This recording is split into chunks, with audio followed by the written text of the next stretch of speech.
Hello ફૂડી friends, Krishna કા kitchen ખજાનામાં તમારું સ્વાગત છે. ગરમીની સિઝનની અંદર ઠંડો ઠંડો શ્રીખંડ ખાવા મળે તો કેટલી મજા આવે, રાઈટ? તો આજે બનાવીશું આપણે અમેરિકન ડ્રાયફ્રૂટ આઈસ્ક્રીમ ફ્લેવરનો શ્રીખંડ. કોઈ પણ છીણવાની જરૂર નથી, એને ગાળવાની જરૂર નથી. એકદમ એવી ઇઝી ટ્રીકથી આપણે બનાવીશું ઘરે જ અમેરિકન ડ્રાયફ્રૂટ શ્રીખંડ. તો ચલો ફટાફટ એની રેસીપી જોઈ લઈએ. જો તમને મારા વિડીયોઝ પસંદ આવતા હોય તો લાઈક કરો, શેર કરો અને સબસ્ક્રાઇબ કરો. તો સૌથી પહેલાં આપણે મસ્કો બાંધીશું. એના માટે મેં અહીંયા તપેલી લીધી છે.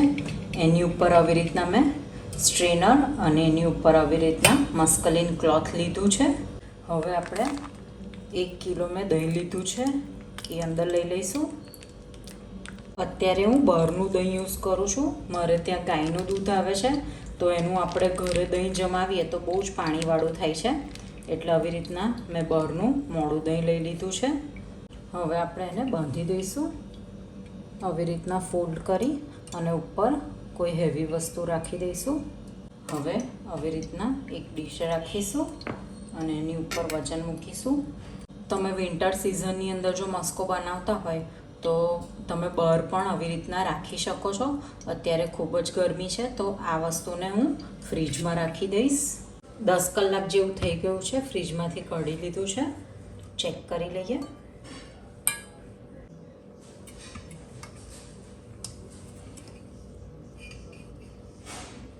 ખૂબ જ સરસ મસ્કો બનીને રેડી છે.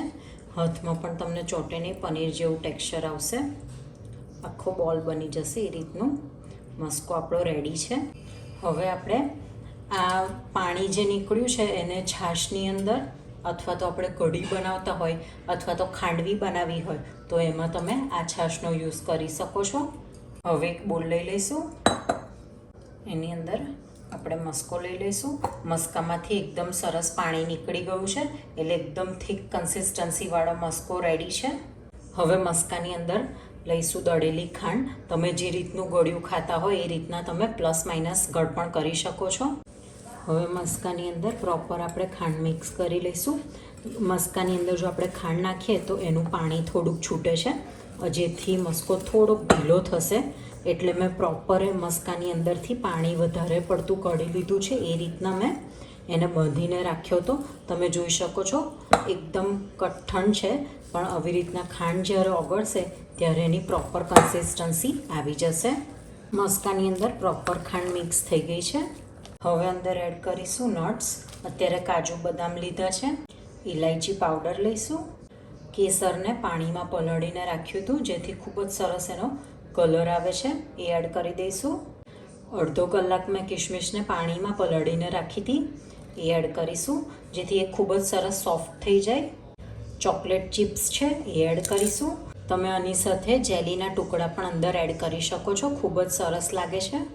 હવે હું એડ કરીશ 2 ટેબલ સ્પૂન જેટલો વેનીલા આઈસ્ક્રીમ. તમે વેનીલા આઈસ્ક્રીમની જગ્યાએ અંદર વેનીલા એસેન્સ પણ એડ કરી શકો છો. એનો ખૂબ જ સરસ ફ્લેવર આવે છે. હવે આપણે પ્રોપર મિક્સ કરી દઈશું. અત્યારે મેં વધારે પડતું એનું પાણી કાઢીને એકદમ થીક મસ્કો રેડી કર્યો છે, કારણ કે આપણે અંદર વેનીલા આઈસ્ક્રીમ મિક્સ કરવાનો હતો, જેથી એની કન્સિસ્ટન્સી એકદમ સરસ સેટ થઈ જશે. જો આપણે ઓછું થીક રાખી અને મસ્કો બહાર કાઢી લઈશું તો એકદમ મઠ્ઠા જેવી કન્સિસ્ટન્સી બનશે. જો તમે મઠ્ઠો બનાવતા હોય તો તમે લગભગ 8 કલાકની અંદર તમે ફ્રીજમાંથી મસ્કો બહાર કાઢી અને આગળ પ્રોસેસ કરી શકો છો. પણ મારે એકદમ થીક આઈસ્ક્રીમ જેવો શ્રીખંડ રેડી કરવો છે, એટલે મેં 12 થી 13 કલાક સુધીને મેં ફ્રીજમાં મઠ્ઠાને રાખ્યો હતો, જેથી એકદમ સરસ થીક થઈ જાય. હવે એનો ધીમે ધીમે કેસરનો કલર આવશે. પ્રોપર સરસ મિક્સ થઈ ગયું છે. જો તમારે કન્સિસ્ટન્સી સેટ કરવી હોય તો તમે એની અંદર દૂધ ઉમેરી શકો છો. 2 થી 3 ટેબલ સ્પૂન તમારે દૂધ એડ કરી દેવાનું, તો આ એકદમ થોડોક ઢીલો થઈ જશે. પણ મને આવી જ રીતનો થીક આઈસ્ક્રીમ જેવો શ્રીખંડ જોઈએ છે, એથી આટલી કન્સિસ્ટન્સી પરફેક્ટ છે. જો તમારે દહીં ખાટું હોય તો પણ તમે આવું મસ્કો રેડી કરો તો એમાં થોડીક ખટાશ તમને ફીલ થશે. તો ખાંડ વધારે નાખવાની જગ્યાએ તમે એની અંદર દૂધ એડ કરી દેશો તો ખટાશ બેલેન્સ થઈ જશે. હવે આપણો શ્રીખંડ રેડી છે, એને સર્વ કરી લઈશું. તો રેડી છે આઈસ્ક્રીમ જેવો એકદમ સરસ અમેરિકન ડ્રાયફ્રૂટ ફ્લેવરનો શ્રીખંડ. તમે ઘરે જોયું ને, ખૂબ જ સરળતાથી બનાવીને ફેમિલી સાથે એન્જોય કરી શકો છો. ખાઓ, ખિલાઓ ઓર ખુશ રહો.